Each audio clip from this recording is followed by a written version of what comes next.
Alice and I are always looking to be more healthy, and we were just talking about how fasting is one of the best ways to do that, but it's so hard. But the great thing about Prolon is that's not what you're doing. It's not that you're not eating for 5 days. Instead, you're using their science-backed program to convince your body you're fasting. You guys, this 5-day program really is amazing. It comes beautifully packaged and it does all the thinking for you. Each day is its own box. And by following their program, I know I just feel so much better.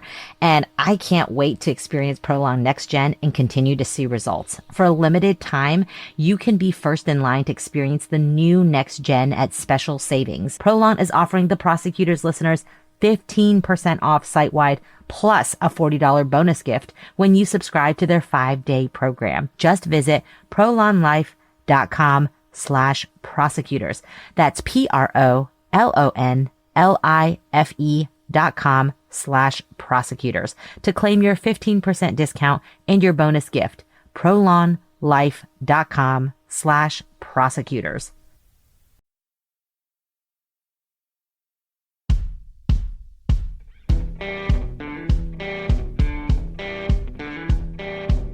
I'm Brett. And I'm Alice. And we are the Prosecutors.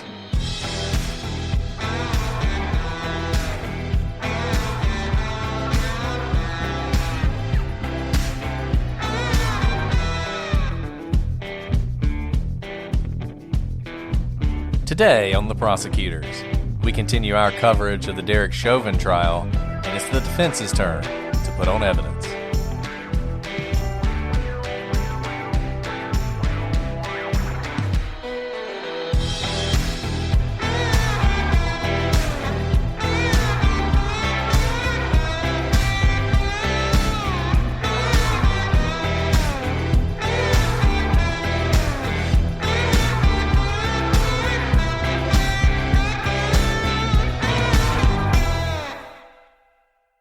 Hello, everybody, and welcome to this episode of The Prosecutors.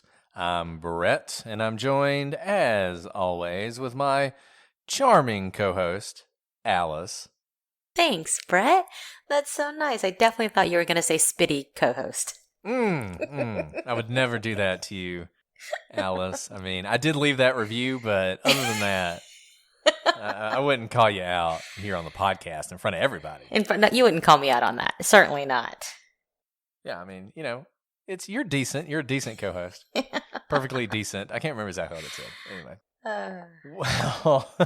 I'm naive. I'm naive and biased. Nice. Something like that. The joys of podcasting means you get to get a lot of reviews, and not all of them are nice. So, but that's fine. It's okay. Care. We just roll with it.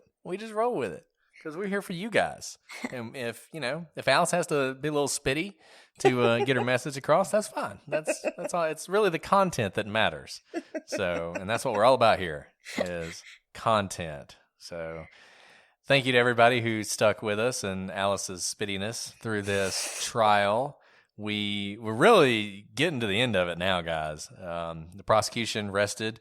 The defense is ready to put on its case. The defense is only going to take a couple days. In fact, as we are recording this, the defense has rested, and we are getting ready for closing arguments, and then this case will be in the hands of the jury.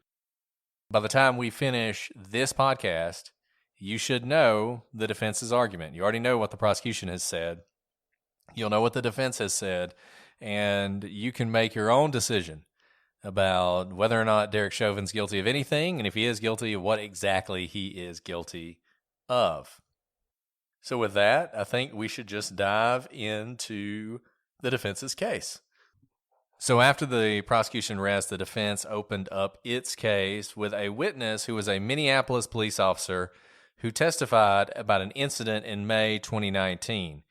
Now, this is an incident involving George Floyd, a prior incident in which he was arrested under the influence of drugs. This is another thing that has really irritated people. We've talked about this before, how, as many people have said, George Floyd's not on trial. And some of you may be asking, we've said over and over again, what happened in the past doesn't matter. It might matter if George Floyd was on drugs that day, but it shouldn't matter what happened in the past. And this testimony was actually put on for a very limited purpose.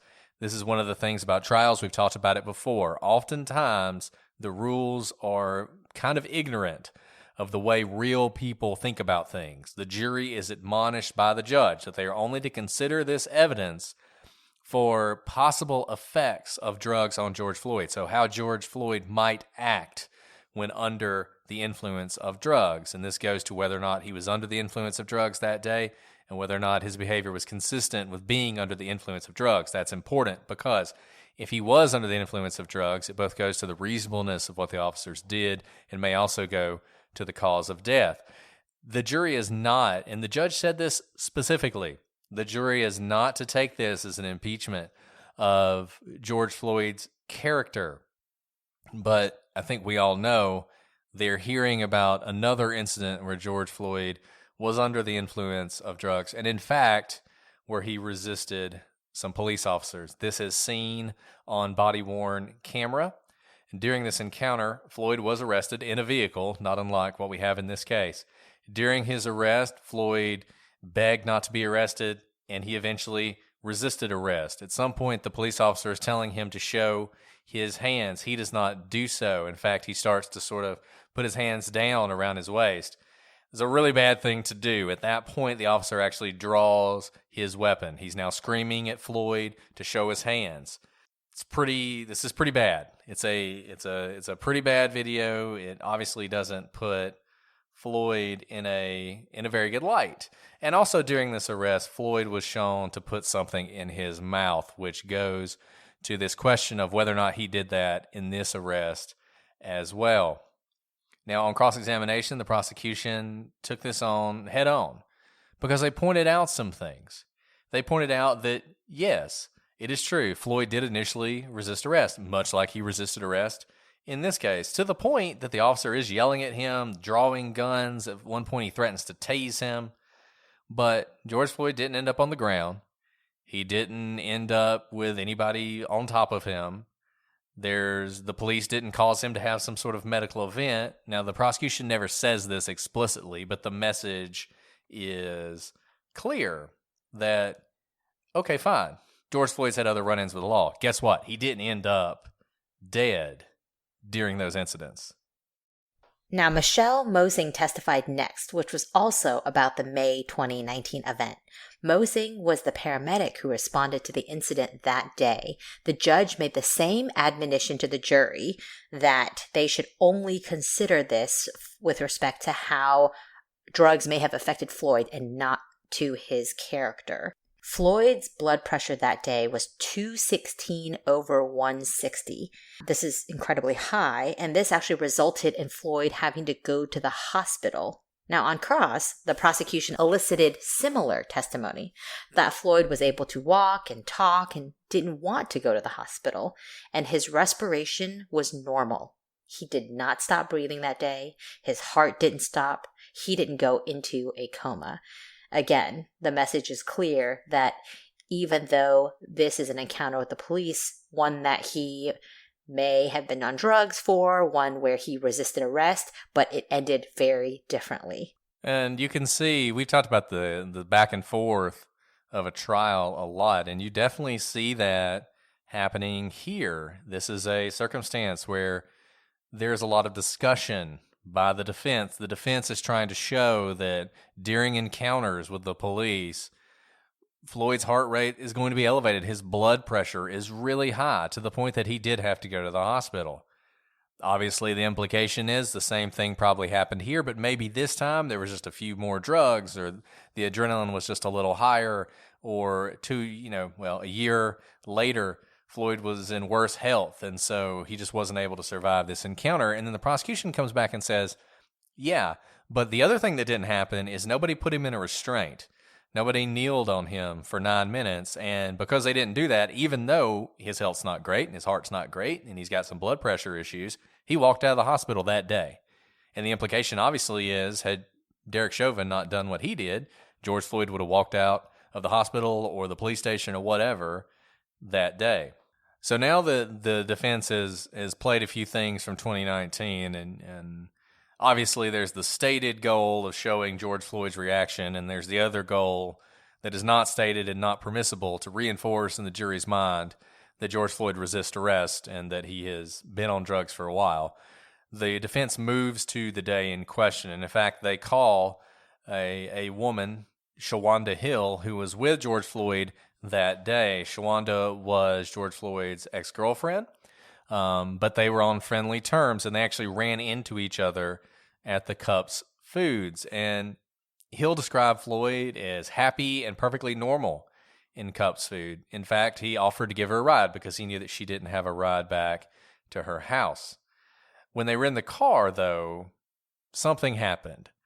Now, Miss Hill was not allowed to testify to any potential drug use on the part of George Floyd. She didn't actually witness any drug use, and she's not an expert in drug use. So it's not like she can testify, he was definitely on drugs because his pupils were dilated or whatnot. But they sat in the car for a while she was on the phone. And an interesting thing happens during this period. At some point, Floyd falls asleep while she's on the phone. She tries to wake him up, but she's actually not able to do so. After a lot of effort, he does wake up, but he mumbles something and then falls back asleep. She tried a few more times to wake him up and was unsuccessful. At this point, people from Cups Food had actually come out to the car because they were trying to get them just to pay for the stuff that they had taken. They'd obviously given them a counterfeit. I think if they could deal with this without involving the police, they would have been happy to do so. But Floyd just wouldn't wake up. And it wasn't until the police show up and aggressively wake up Mr. Floyd that he finally does come fully back to consciousness. Now, although the defense doesn't make this point at the time, I think this is an argument they will make later on in closing. We've heard testimony before that one of the things that happens when someone is under a heavy dose of fentanyl is they fall asleep. They can't be woken up. And that's one of the reasons that the oxygen level can plummet in someone who is on fentanyl, because they're not just asleep, their body is shutting down, their breathing is becoming very shallow. So that is obviously something the defense wants to point out. Now, in cross-examination, the prosecution, they focus more on Floyd's demeanor in the store. He did a little dance out to the car. He was in a good mood. He wasn't in a combatant mood.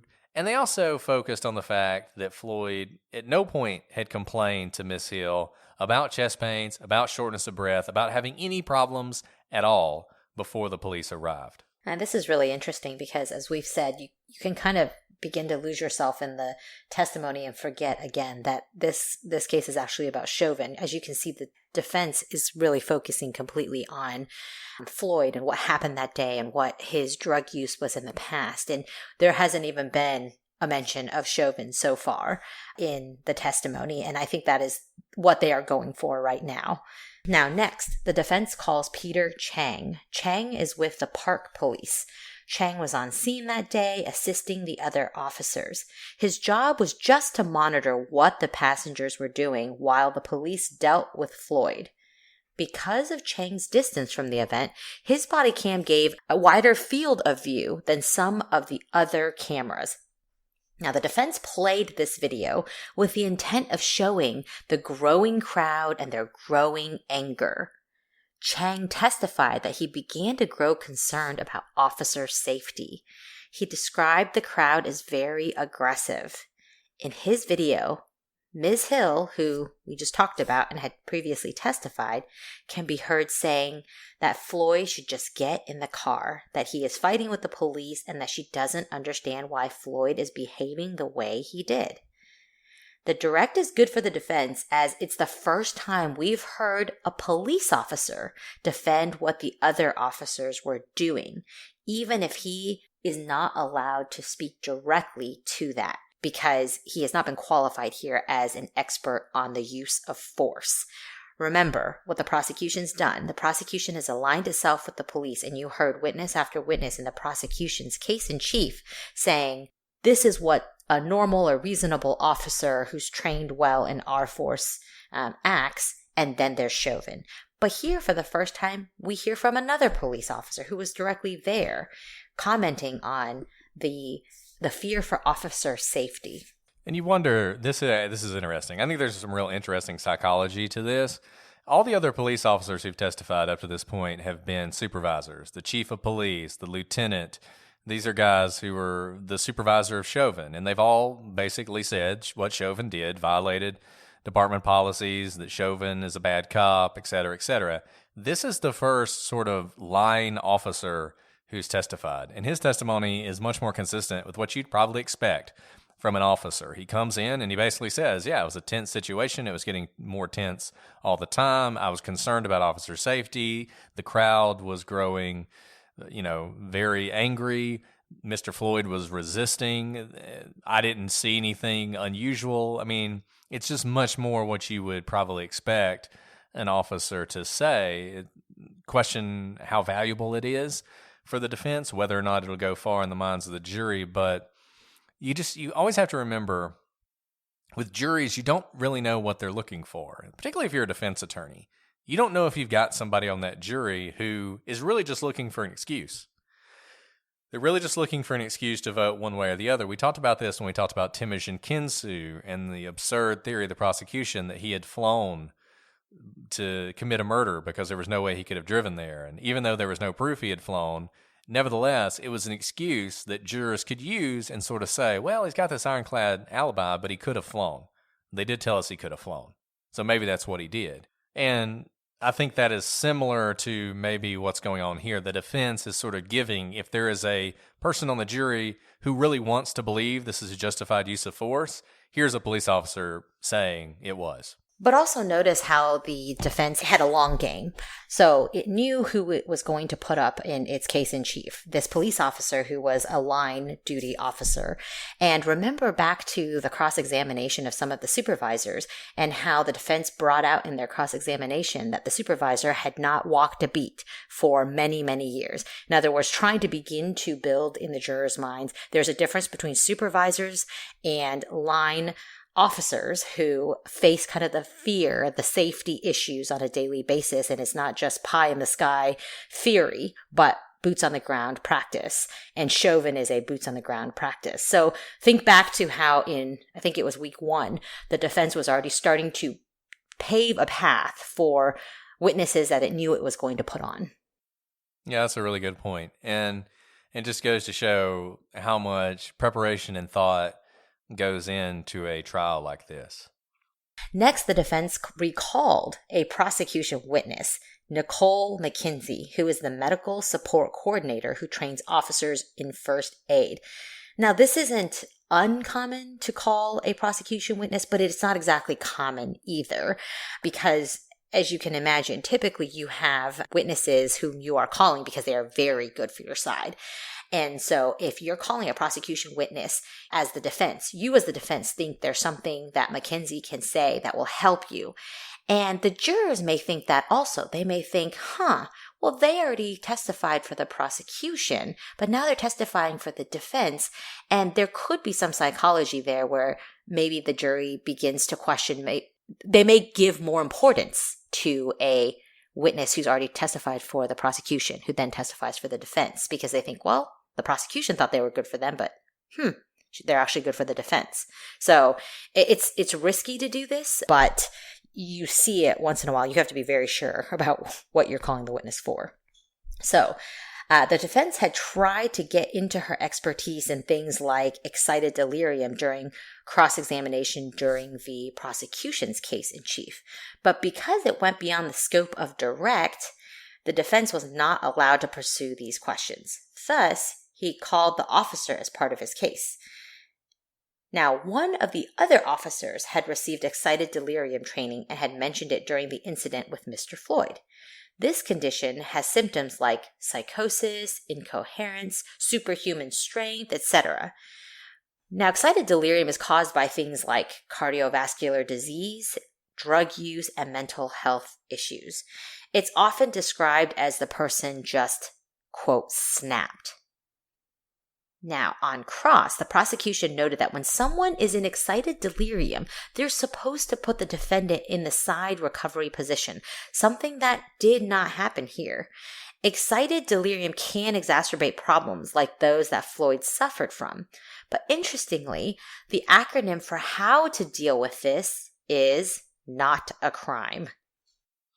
Yeah, it's like in the training, they're really trying to emphasize to the officers when someone does this, they're just having a medical issue. So don't treat them like a criminal. Don't shoot them, for instance. And I tell you what, I don't know that we will cover the other officers' cases because covering a case in real time is actually really hard. But I'm interested to see what happens with them because those officers at various times said things to Derek Chauvin that seemed as though they were trying to get him to follow procedure. One officer, we talked about this yesterday, 2 different times said, should we move him on his side? And Chauvin said no. This other officer who had specifically received this training from this witness said, I think this might be excited delirium, which once again, Mr. Chauvin has had that training as well. And the whole point is, maybe we should back off here. It feels like one thing that happened here is Chauvin was very clearly the person in charge. In fact, I think he was even training one of the officers who was on the scene. And the other officers, and we'll see what kind of criminal liability they may have for this, did not feel as though they were in a position to force Mr. Chauvin to do anything.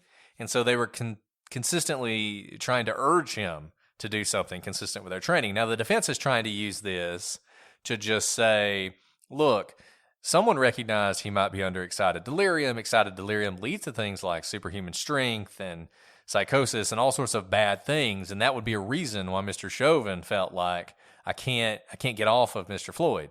I have to stay on him because he's in the midst of this delirium.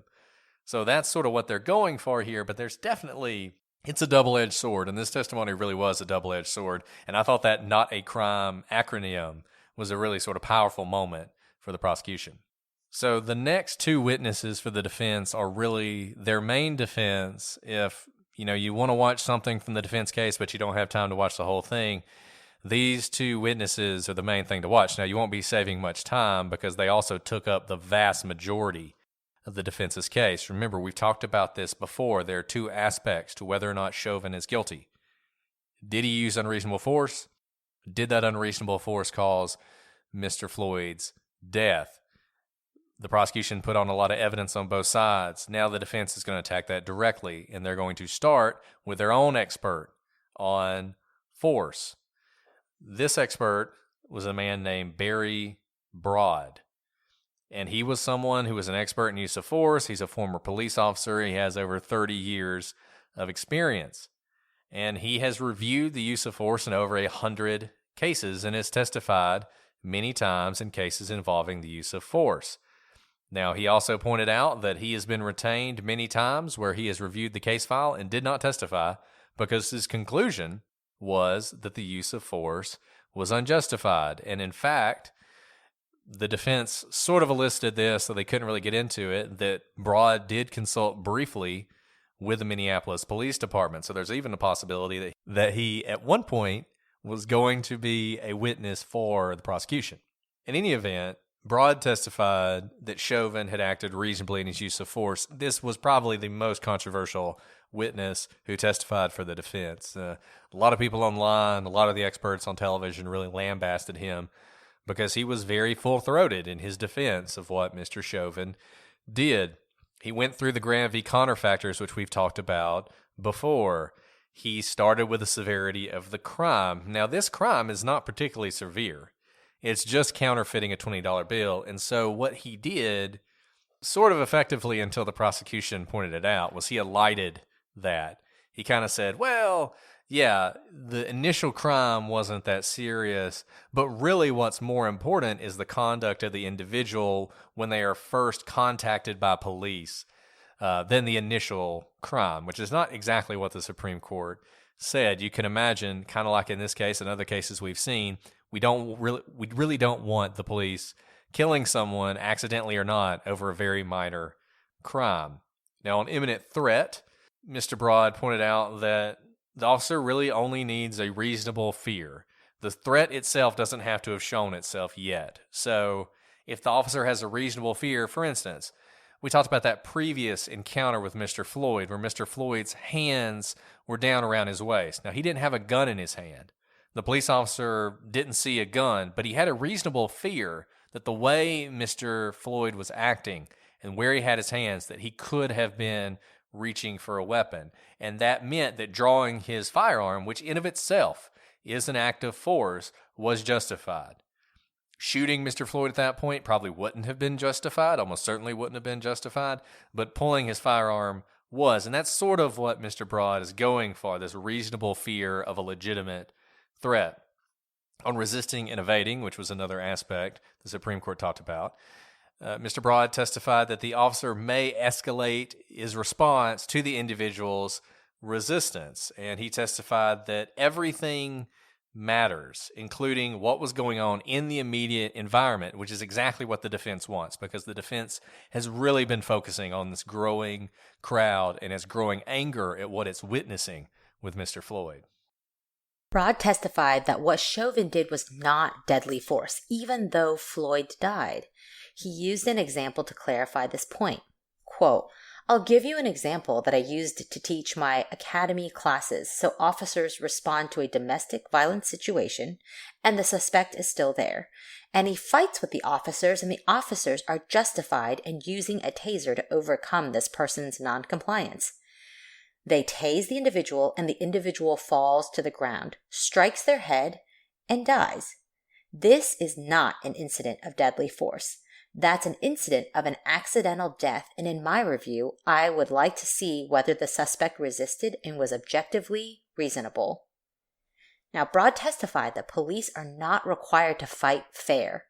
If the suspect resists, officers are allowed to use reasonable force to overcome that resistance. Broad agreed with the prosecution that Chauvin's initial use of force was justified, and that at the initial point, he would have been justified in using a more serious use of force. He also testified that any resistor, handcuffed or not, should be taken to the ground in the prone position. Now, Broad was a big fan of the prone position. So all we've heard about is how bad the prone position is, that the prone position is liable to kill somebody, that it cuts off all your air, that you shouldn't do it, you should go to side recovery. The problem is, that is true, and this is where this case gets a little tricky, because you put someone in the side recovery position after they have ceased resisting, and that's one of the reasons that although the 9 minutes and 29 seconds, the entire thing is something the prosecution focuses on, what it really focuses on is towards the end, when Mr. Floyd passes out, when his pulse has stopped. At that point, it's really hard to argue that he shouldn't have been put in the recovery position. So this is something where the defense is sort of eliding that point. They just really want to say most of what Chauvin did was perfectly justifiable. And I guess if they can push that far enough in the timeline, then if towards the end something bad happened, maybe there'll be a juror who says, well, he should have stopped earlier, but so much of what he was doing was justified. We're really going to say that he's guilty of murder. So this testimony was very solidly in Chauvin's favor. And, one thing somebody emailed us and asked, if you have two experts who testify on the same issue and they disagree, isn't that reasonable doubt? Because how do you know who to believe? You're not an expert, and you're listening to these two people, and one of them says X and one of them says Y. Well, which one's right? And that's a really good question. It comes down, in most cases, to credibility, and who does the jury think is more credible? In this case, you've got Mr. Broad, who is a hired expert, and he's up against a lot of high-ranking members of the Minneapolis Police Department. It's one reason, as Alice was talking about, that cross-examination on those people was so important in pointing out that, they haven't really been out there in a long time. And so how much do they really know? You really have to get at their credibility in a fundamental way. So what the prosecution tries to do when they are cross-examining Broad is kind of make him say dumb things. Make him say things that seem so ridiculous that they just can't be true. At one point, for instance, in his testimony, he describes Floyd as resting comfortably on the ground. And the prosecution's like, he's resting comfortably on the asphalt? And this is a weird thing to say, right? It just doesn't make sense. And it's those little things that can really undermine a witness. And the prosecution does a pretty good job when they're cross-examining Mr. Broad. So they use the video and they use the things that happen across the 9 minutes and 29 seconds we've talked about so much to get the expert to back off on some of his more strident statements. I mean, in his direct, he is basically saying that what Chauvin did, he doesn't say this, but the implication is almost he would teach this in his academy classes. Like, this is perfect. This is exactly what you do. And frankly, I think that hurts him because he never in the direct admits any error at all on Chauvin's part. In cross, the prosecution's able to get him to admit some of those things. So for instance, he had said that putting your knee on someone's neck is not a use of force. The prosecution went through, showed various times when Chauvin had his knee on Mr. Floyd's neck, and Broad was basically forced to admit, okay, that is a use of force. At that point, that is a use of force. They also were able to get Broad to agree with the prosecution's view on positional asphyxia, and that the position Floyd was in did put him in greater danger of that. They also went through the Connor factor. So the defense had done that. The prosecution comes back, and they point out that Mr. Broad really basically skipped the first factor. He tried to go straight to resistance, and that's not the first factor. The first factor is, what was the crime? And this is a relatively low-level crime. In response to Floyd saying he could not breathe, they were able to get Broad to say that a reasonable police officer could have thought that maybe Floyd was having trouble breathing, particularly given his drug use. And they knew he was on drugs. They mentioned it several times in the video. And Broad acknowledged that the use of force must be reasonable from beginning till the end and cease when the danger to the officers has also ceased. And he acknowledged that Chauvin's use of force never changed, not until the moment when the paramedic walks up to him and moves him off of Mr. Floyd so they can begin treating him. Well, look, I mean, I think that kind of is where this case comes down to. At some point, Mr. Floyd, I mean, he's non-resistant. He's basically dead at one point. He's passed out at another. Was there a point where Chauvin, why would he feel as though he's still under threat at that point? I think that's one reason the defense keeps harping on this crowd thing, because they're trying to have the crowd sort of interject itself as the danger. The Floyd danger is gone, and now the crowd danger is there. At one point, the prosecution actually gets Broad to say something, like I said, you want to make them say dumb things, and they get him to say that there is a point where Mr. Floyd is clearly trying to breathe, where he's clearly trying to move himself in position to breathe, and Broad tried to say that was an example of him being non-compliant. The prosecution's like, so trying to breathe, in your view, is non-compliance. And that's the kind of thing that chips away at the credibility of an expert. And, this is a really good example of why you want a witness who comes off balance. So while Broad is testifying on direct for the defense is probably doing fist pumps, right? Broad is squarely in Chauvin's corner. He's squarely saying everything he does is reasonable. So much so, though, that he doesn't really concede things that can lead him to sound ridiculous on cross-examination. And so this is true for not only testifying witnesses, this is true for lawyers in argument. You as a lawyer need to know when to concede. There are times you need to let things go. You need to know what you can concede without losing your argument, right? And this is true for the witnesses. You have to be able to sound reasonable to the jury or to the judge so that you don't sink with the ship on something small, but you take your entire argument with you. So it's kind of an interesting balance you need to strike with your witnesses. Of course, you want someone who's passionate about your side and who can really tell your story, but you need someone who can also stand up to cross-examination and not kind of, begin to lose credibility for not conceding points that they should.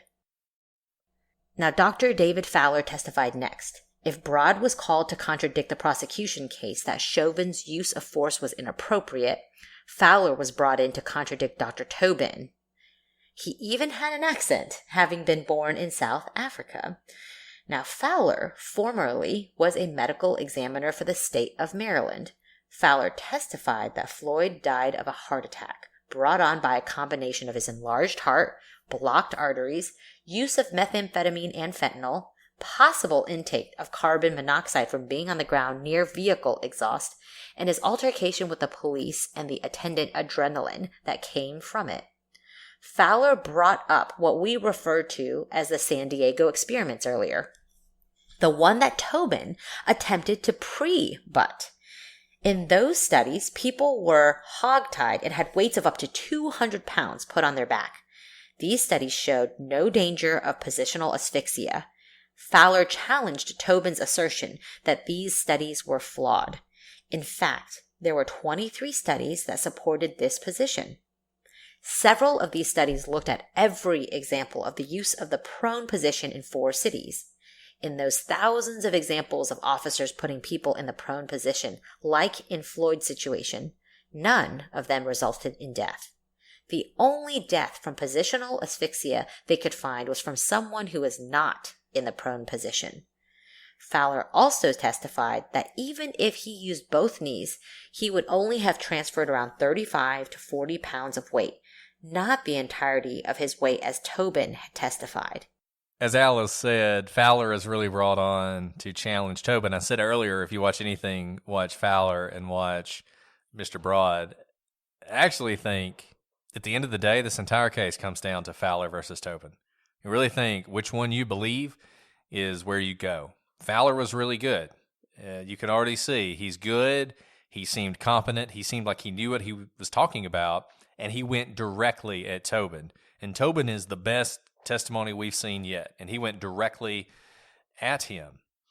And he was asked, in terms of the placement of Officer Chauvin's knee to Mr. Floyd, is it your opinion Mr. Chauvin's knee in any way impacted the structures of Mr. Floyd's neck? Now remember, Chauvin had said that the knee was compressing Floyd's neck to the point that he was essentially breathing through an opening the size of a straw. Fowler says, no, it did not. None of the vital structures were in the area where the knees appeared to be from the videos. Fowler went on to state that there was no evidence from the autopsy of injury on Floyd's body from the knee. Injuries that you might expect if that knee was the cause of Floyd's death. For instance, and we've all heard this, when someone is strangled to death, there is often bruising around the neck. In fact, there's bruising in the shape of the person's hands. There's finger bruising around the neck, and it's a similar thing here. The idea that if Chauvin has his knee on Floyd's neck for 9 minutes and there's so much weight that it's actually choking him, that there should be some evidence of that in the autopsy. There should be some bruising.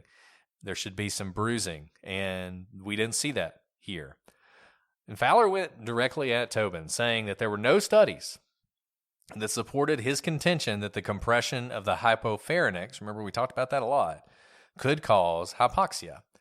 And this led to numerous objections from the prosecution. It was actually interesting. Every question that Fowler was asked, there was an objection from the prosecution. They were all overruled, and it was almost the lady doth protest too much, where the prosecution was kind of showing its hand that it was worried about this testimony by objecting over and over and over and constantly being overruled.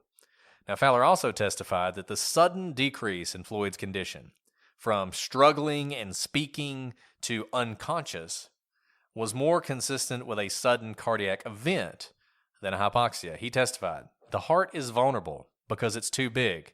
Remember, Mr. Floyd had an oversized heart. It demands lots of oxygen. It has very narrow vessels. Remember, one of Mr. Floyd's aortas was 90% blocked. There are certain drugs that are present in his system, methamphetamine. And remember, we learned earlier that methamphetamine further constricts the vessels. And he already has one that, as I said, was 90% blocked. There's another drug, fentanyl, that slows down your breathing. And this was another interesting thing. You remember from Dr. Tobin. Dr. Tobin took the video and he actually counted Floyd's breaths. And he said that is the exact rate of respiration you would expect from somebody who was Mr. Floyd's age and weight and condition.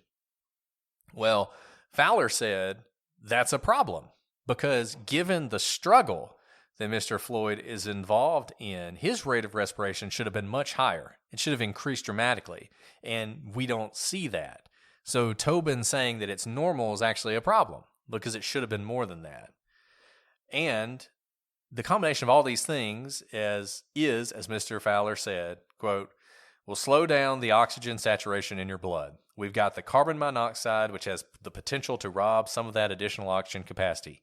We have multiple entities. They're all adding to each other and taking away from a different part of the body's ability to get oxygen into the heart. At some point, the heart stopped pumping blood effectively. And once again, that is consistent with what you heard from the medical examiner, right? I mean, the medical examiner basically said this was a heart issue. Now, he does say that it's as a result of officer action, where this gentleman is saying, no, it's all this other stuff. But you can see how the defense is going to try and use this testimony to put a seed of doubt in the jury's mind. They don't have to convince you that they're right, just that it's possible. Now, to the extent the restraint played a role, Fowler stated that it would have caused him stress and added to his adrenaline. Interestingly, although Fowler indicated that he thought that this was a heart event, he concluded that the cause of death was actually indeterminate. Quote, when you have so many conflicting different potential mechanisms of death, the manner is not clear. This would be bad for a prosecutor, but it's exactly what the defense is looking for. It's doubt about what the actual cause of death would be for Floyd. Remember, the defense doesn't have to show how Floyd died definitively. They just have to sow doubt that Chauvin was the cause of the death.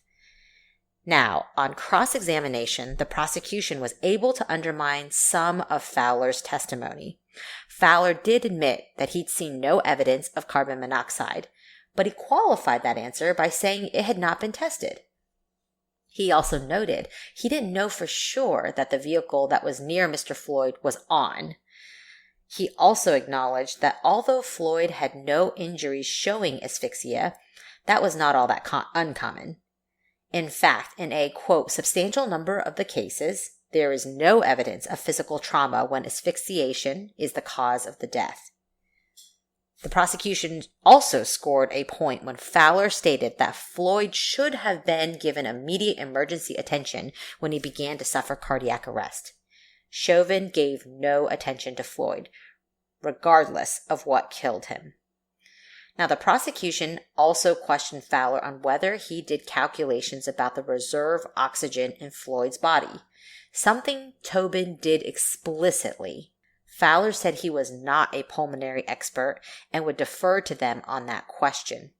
Now remember, Tobin was a pulmonary expert, and what Brett said earlier, it comes down to what you believe, Fowler or Tobin. And here the prosecution was able to get Fowler to back off and to show that maybe their expert, Tobin, was the expert that the jurors should listen to because of his expertise in pulmonology. Fowler also agreed that the leg raising we've discussed before was consistent with hypoxic seizure, just as Tobin also testified. So what the prosecution is trying to do here is to actually show that Fowler agrees with Tobin more than the defense wants to let on. Yeah, and it's interesting because it's kind of the opposite of what we were just talking about with the last witness. Fowler, I think, actually does score some points for his credibility by acknowledging these things. He doesn't fight them. When the prosecution asks these questions, he says yes. When they ask whether Mr. Floyd should have gotten medical attention, he's like, yes. He's very clear about that. So he scores some points for his credibility, but as Alice said, there are many times where his answers seem to indicate that Dr. Tobin really knows what he's talking about. And in some particular cases where Dr. Tobin is far more qualified to comment than he is. Absolutely. And so this is actually a great tactic for any attorney, making the battling expert give credence to your expert. Fowler took up an entire day of testimony. The court also considered some legal issues. Maurice Hall took the stand and formally invoked the Fifth Amendment.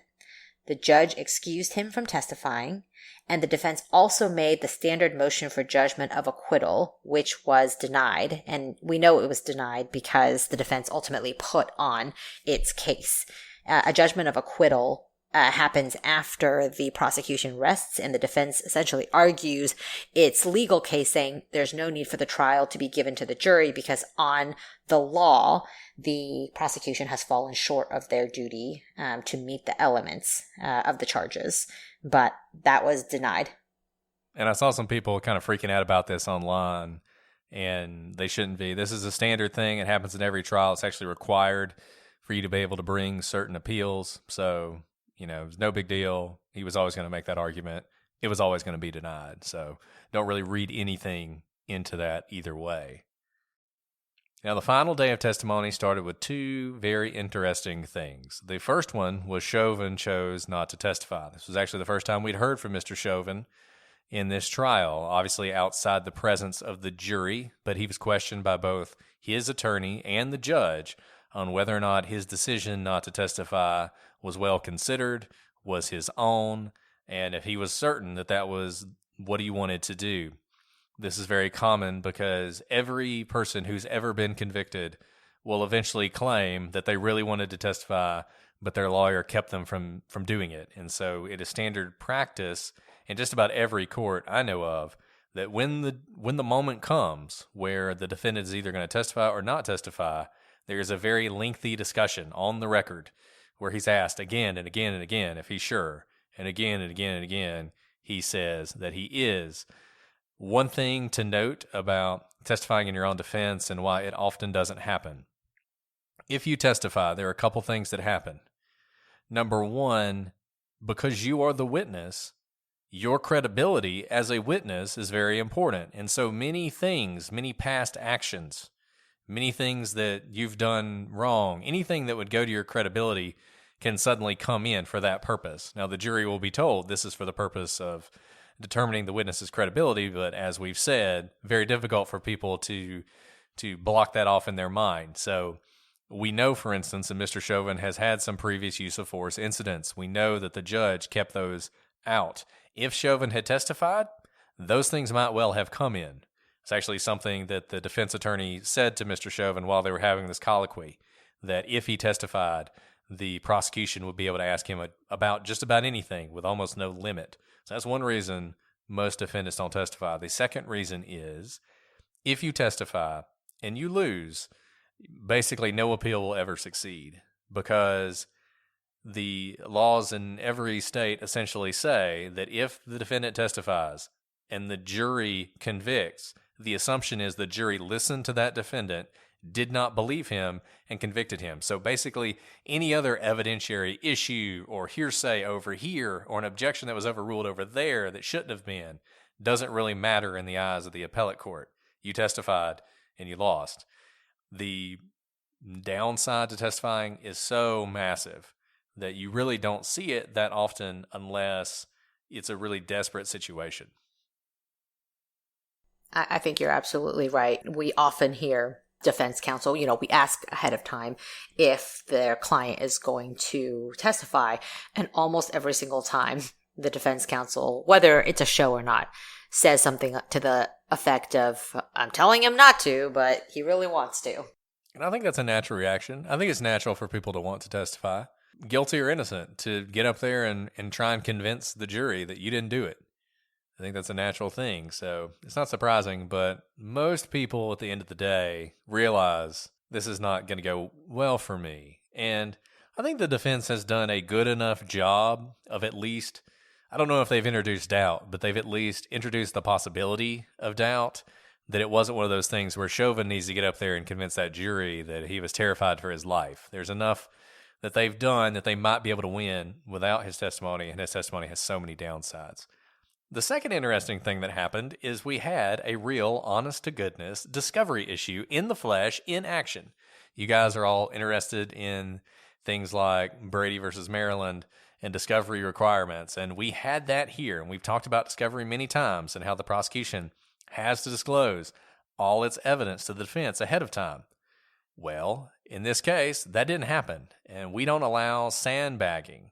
There was a late discovery issue in this case, and that can result in that evidence being excluded altogether. The prosecution tried to argue that they had newly discovered evidence that blood tests had been conducted on Mr. Floyd, and those blood tests had shown no carbon monoxide in his blood.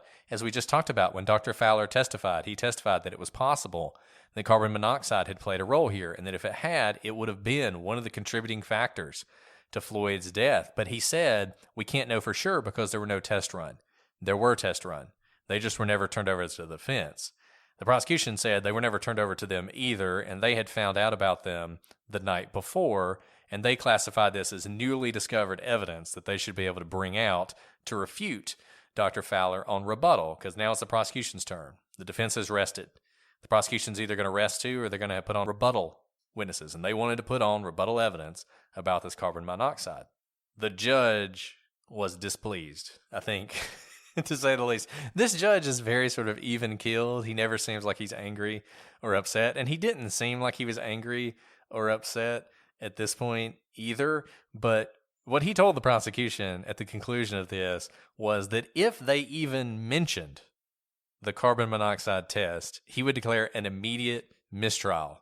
So all this would just go away. We'd have to start over. That's how seriously he took this. And you have to understand why. As a judge, there's a reason that he would get heated about this, because you don't want any sort of unfairness on any trial. But especially with this one, it's being watched by everyone. It's being live streamed. People are tweeting about it. There are podcasts about it. This is at the core of kind of the unfairness issue and why we have strict discovery rules, so that there is no sandbagging. You do not want a Perry Mason moment in the courtroom in real life. There is not supposed to be a gotcha moment. It's supposed to be fair battlegrounds for everyone. And this is clearly not fair if it's coming at the last minute. Maybe the prosecution really did just find out about the test, but it kind of doesn't matter. I think what this judge did is the ruling that is the right answer, but almost every single judge who was presented with this issue would likely rule the way he did. And you may be thinking to yourself, but isn't it more important for the jury to know that there was no carbon monoxide in Floyd's blood? Isn't that more important? In a way, maybe it is, but remember, this expert was testifying based on the information he had, and he made what was a plausible guess is maybe a pejorative word, but he made a plausible discussion. He entered into a plausible discussion about the possibility of carbon monoxide, which he could not rule out, and he admitted he could not rule in because there was no testing. So now, if all of a sudden there's a test, you're able to undermine that witness with information that he didn't even know about. That if he had, as the judge said, if he'd had, he wouldn't have said that. That was one of the things the prosecution's like, well, we should be able to rebut this because he said this. And the judge said, well, if he'd had that test, he never would have said that because he would have known. And that's true. And to allow the prosecution to do that on the back end like that, when, as the defense said, this guy was on a plane flying back to Los Angeles. He was in the middle of the air. He didn't even know this was happening. And they're going to try and bring in somebody to rebut this. That would be completely unfair to Chauvin and would raise so many concerns that the judge was willing to declare a mistrial right then. Now, with that ruling and that understanding, Dr. Tobin was still called by the prosecution on rebuttal. Dr. Tobin testified as to the carbon monoxide, carefully limiting his testimony. He testified that because Floyd's blood oxygen level was 98%, the most his carbon monoxide could have been was 2%. The normal range is 0 to 3%. They then moved on to the hypopharynx. Fowler had argued that the literature did not support the idea that compression of the hypopharynx led to lower oxygen levels. Tobin stated that the research was there, but that it was based on the scientific research rather than clinical research. Tobin argued that it was essentially self-evident that narrowing the hypopharynx by placing pressure on the neck would reduce oxygen levels, and thus there had not been any studies on it. And with that, the prosecution ended its rebuttal testimony and the trial came to an end. The judge gave the jury Friday off, and closing arguments were set for Monday. The jury was to be sequestered when deliberations started.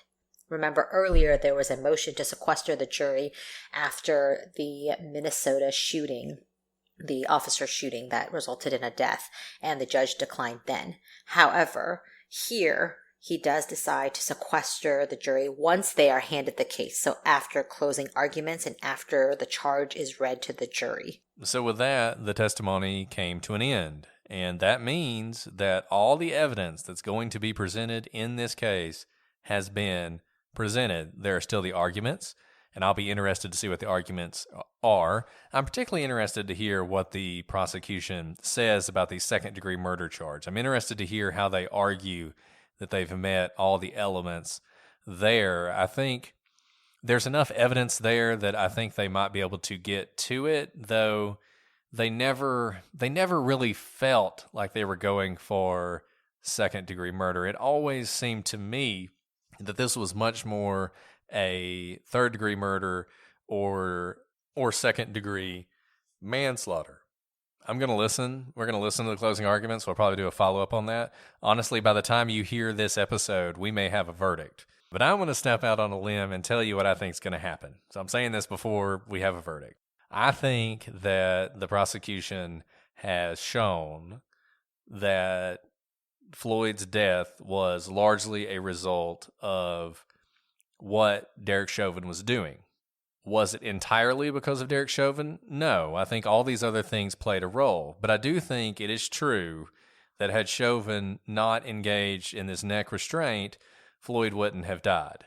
Now, maybe he wouldn't have died if he weren't on drugs. Maybe he wouldn't have died if he didn't have an enlarged heart. All those things. But I don't think that means that that Chauvin gets off if you just show that there were other contributing factors. And I think the experts testified to that there are often secondary reasons for someone's death, but there's a primary reason too. And I think the primary reason here was the actions that Chauvin engaged in.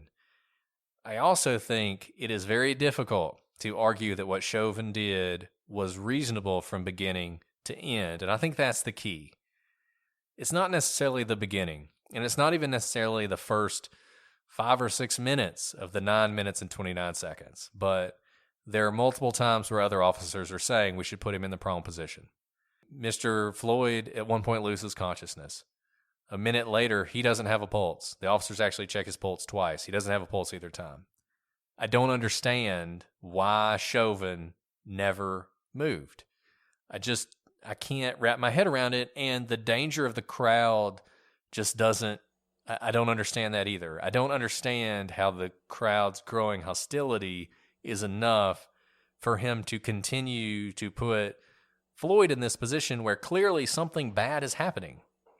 When the man doesn't have a pulse, this is a bad situation. It's time to act. And I think that's why at the end of the day, third-degree murder is what the jury is going to do. And I'm going to read you the elements of third-degree murder again. Whoever, without intent to effect the death of any person, causes the death of another person by perpetrating an act eminently dangerous to others and evincing a depraved mind without regard for human life. I think when Chauvin refused to move from Floyd for the entire 9 minutes and 29 seconds, and even when the EMTs arrived, basically the EMTs had to move him, had to tell him, okay, it's time to move. That, to me, is the kind of thing that is imminently dangerous and was obviously imminently dangerous to him because of the reaction that Floyd was having. And I think for whatever reason, and I don't know why it was, I don't think Chauvin intended to kill Floyd. Prosecution didn't either. They didn't charge him with any intentional murder. But for whatever reason, it just seems like Chauvin had decided he was not going to move from that position. And I don't know if that was because the crowd was getting angry and he was just showing them, like, no matter how mad you get, I'm doing this and I'm not moving. And it didn't matter what the other officers were saying. It didn't matter what was happening to Mr. Floyd. So in my mind, I think the most likely outcome here is third-degree murder. Now, I will say I will not be shocked by second-degree manslaughter just because second-degree manslaughter seems like kind of a slam dunk here.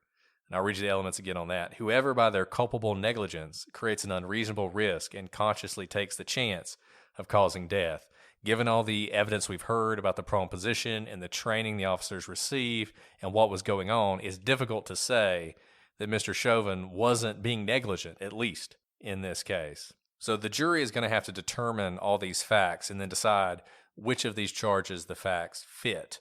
And that's the one they will choose. So if I had to say what I think will happen here, I think third-degree murder is the most likely outcome. Well, you've given everyone a lot to think about. I have no idea if our listeners are going to be able to listen to this before the jury reaches its outcome. Here's something for those of you who may not be familiar. Once the jury gets the case, there are really no rules that govern them other than that they're sequestered in this case, but they get all of the evidence back there and they are left to their decision. They are not being watched. They can ask questions to the court. It's in writing typically, but they cannot speak to witnesses. They cannot speak to attorneys. They can only speak with each other, and they do not have to tell the court how they reached their decision. Now, because of that, because you have 12 people deliberating, jury deliberation is a black box in the sense of how long it could take. It could take very little time. It could take days, weeks. With a case this size, it went on for multiple weeks. Likely jury deliberation will take some time just to go through all of the evidence. And so that's why we don't know whether you will be hearing this before the jury has reached a verdict or not. No one really knows when they will reach a verdict. Well, like I said, we're going to follow up on this and discuss the prosecution's closing arguments and the defense closing arguments and see what they say and see how they do. And obviously, once the jury makes its determination, try and make sense of that one way or another. I know there are probably a lot of people who have a lot of thoughts, questions, and comments. Love to hear your view on this. Look, I know this is a really controversial case, and they're very heated and passionate about it. We've tried to share this information as unbiasedly as we can. And I'll tell you, coming into this case, Alice and I, we're prosecutors. We work for the police all the time. I have a bias towards the police. I'm not going to hide that. It's just a reality. I see these guys going out there working hard and doing good all the time. And I think a lot of times they don't get the respect they need. And a lot of times they get criticism based on what some bad actors do that the average police officer doesn't deserve. And so I probably came into this case with a little bit higher threshold than maybe the average person. I also, Alice knows this, I also tend to just be a devil's advocate and a curmudgeon. So if everybody's saying one thing, I'm always like, well, what about the other thing? And, I was open to Chauvin being acquitted here. And I was open to thinking this is an injustice that he's even on trial. I was open to all that. And it has been eye-opening and enlightening for me to listen to all this testimony and to see all this testimony. Not everybody's going to reach the same conclusion I've reached. I know that. And I hope that people, whatever they think about this, can respect each other and respect each other's positions, because we need to talk about this stuff more. It's something Alice said at the very beginning of us covering this case. One reason we wanted to cover it is because people need to talk in an intelligent way and discuss in an intelligent way the issues of the day. And if all we do is yell at each other and hate each other and demonize anybody who has a different opinion, then we're in trouble. And we're in trouble as a society. And I know I said I wasn't going to preach to you, and I'm not preaching now. I'm just saying. We think it's important, and we wanted to share this with you, and I hope you guys have enjoyed this coverage. And you can let us know.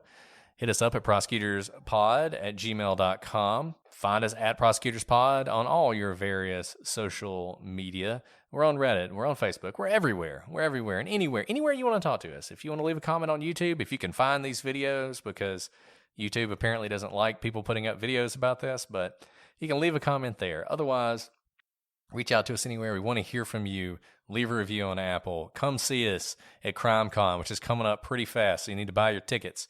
Don't forget, prosecutors for 10% off. We'd love to see you.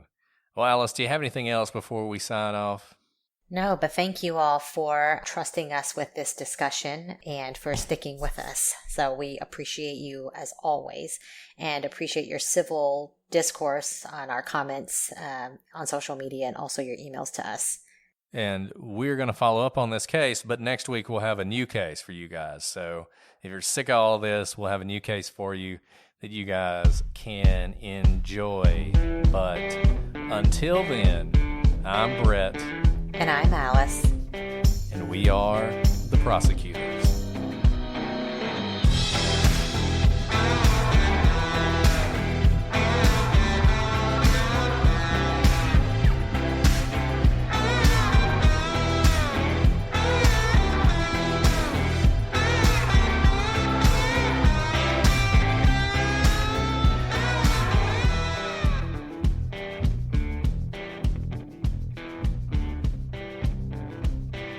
Brett Fowler. No, Brett. That's you, sorry. I was like, who's Brett Fowler? Brett Fowler was there. Read cue cards. Applause. Laugh endearingly.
Okie dokie artichoke. I've never heard that. Really? No. Yeah. Okay. Okey-dokey. Well, now I have. Okay, you're on speaker. Okay.